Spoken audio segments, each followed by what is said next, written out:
કરે છે કે નાતો મટાડે નાત જાતનો રે સત્સંગ કરીએ રે એવા સંતનો નાતો મટાડે નાત જાતનો રે સત્સંગ કરીએ રે એવા સંતનો હોય એક જ રૂપ ઓળખાય રે સત્સંગ કરીએ એવા સંતનો એક જ રૂપ ઓળખાય રે સત્સંગ કરીએ રે એવા સંતનો.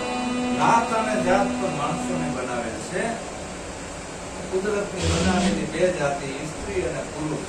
જોયા ભેગી ખબર પડી જાય કે સ્ત્રી છે અને પુરુષ છે. એ તો કુદરતે બનાવેલ બે છે, જોયા ભેગી ખબર પડી જાય. પણ એની અંદર જે બોલણહાર છે એ સ્ત્રીએ નથી, પુરુષે નથી, નરે નથી અને નારીએ નથી.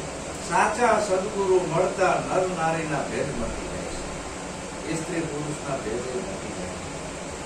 નાત જાતના ભેદ મટી જાય છે. આવો બધો સત્સંગ કરતા કરતા આત્માની ઓળખ કરાવે છે. આત્મા અજર અમર ને અવિનાશી ને અજાતિ છે, એની કોઈ જાતિ છે નહીં. તો આવું જે જ્ઞાન આપે છે એને સદગુરુ કીધા. સદગુરુની દ્રષ્ટિમાં નાત જાતના વાળા નથી હોતા, ધર્મ સંપ્રદાયના વાળા નથી હોતા. સ્ત્રી પુરુષે એની દ્રષ્ટિમાં હોતું નથી. સમાન દ્રષ્ટિ હોય એને કહેવાય. એટલે જયદેવ બાપા કે આમાં સંતો લાખોમાં એક હોય છે અને આ સ્વધર્મની વાત કરે છે. આ સંતરિયા કોઈ પંથની વાત નથી કરતા.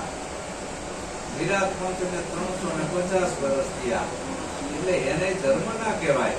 કબીર પંથને 650 વર્ષ થયા એને ધર્મ ના કહેવાય. આ રીતે તમે ગણતા જ જાઓ જેટલા મહાપુરુષો થયા છે, ક્રાંતિકારી મહામાનવો થયા છે, એ એકય પંથ બનાવ્યો નથી. એમના ગયા પછી લાલચુ પુરુષોએ પંથ બનાવ્યો છે. સંતને કોઈ પંથ ના હોય, એનો એક જ પંથ સત્યમેવ જયતે. સત્યથી મોટું દુનિયામાં કાંઈ નથી અને સત્ય કોઈનું બનાવેલ નથી. તો જેટલા મહાપુરુષો ભારતમાં થઈ ગયા, કબીર, મીરા, રોહિદાસ, ભગવાન બુદ્ધ, કબીર, ધીરાજ સ્વામી, એવા એવા ઘણા બધા મહાપુરુષો થઈ ગયા.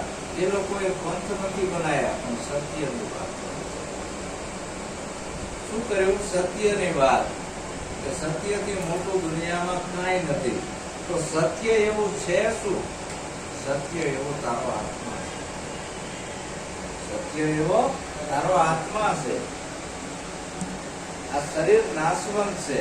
અંદર જે બોલણહાર છે એનો કોઈ નાશ નથી.